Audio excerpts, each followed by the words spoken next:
वलिल्लाहि मुल्कुस समावाति वल अर्ज़, अल्लाह ताला ज़मीन व आसमान की बादशाही का मालिक है।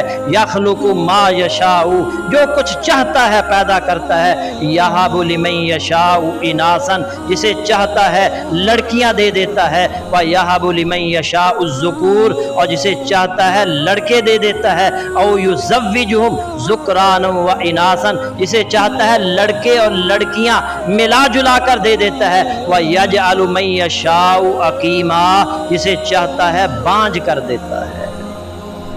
और अली हजवेरी तो अपनी औलाद भी, उसके यहाँ औलाद भी पैदा नहीं हो सकी, जिसको हम दाता कहते हैं, उसकी तो अपनी औलाद नहीं थी। अल्लाह औलाद देने वाला कौन है?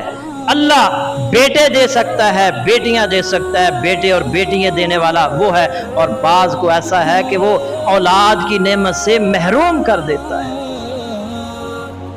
हज़रत उस्मान गनी रज़ी अल्लाह ताला अन्हु की शादी नबी सल्लल्लाहु अलैहि वसल्लम की बेटी रुक़ैया से हुई, और जब उनकी वफ़ात हुई उसके बाद उम्मे कलसूम का निकाह सैयदना उस्मान गनी रज़ी अल्लाह ताला अन्हु से कर दिया गया।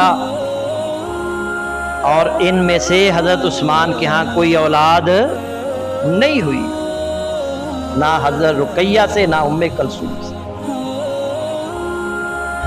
आइए, कुरान के अंदर तो जगह जगह अल्लाह ने समझाने की कोशिश की है, तौहीद को समझाने की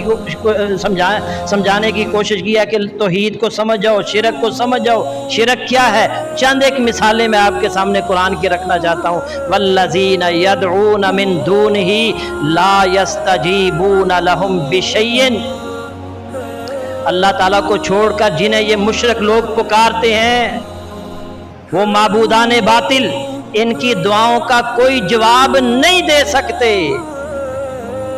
और ये तर्जमा, मैं ये नहीं कहता फलां का तर्जमा पढ़ लो, और किसी भी मसलक के जो सुरखील हैं, उनके आलिम हैं, उसके किए हुए तर्जमे को खुद पढ़ें। अल्लाह क्या कह रहा है?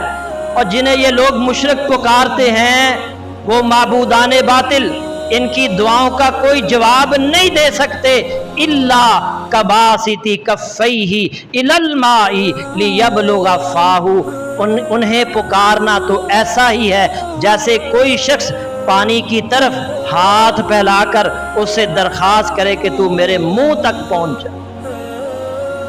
वमा हुवा बिबालिगिही, हालांकि पानी उस तक पहुंचने वाला नहीं है। एक आदमी पानी के करीब खड़ा होकर कहे मेरे मुंह तक पहुंच जा, क़यामत तक पानी को पुकारता रहे, वो पानी उसके मुंह तक नहीं जा सकता। इसी तरह जो गैरुल्लाह को पुकारते हैं, अल्लाह के अलावा औरों को पुकारते हैं, उनका भी यही हाल है। क़यामत तक उनको पुकारते रहें, वो उनके किसी सवाल का जवाब नहीं दे सकते, उनकी दुआओं को कबूल नहीं कर सकते।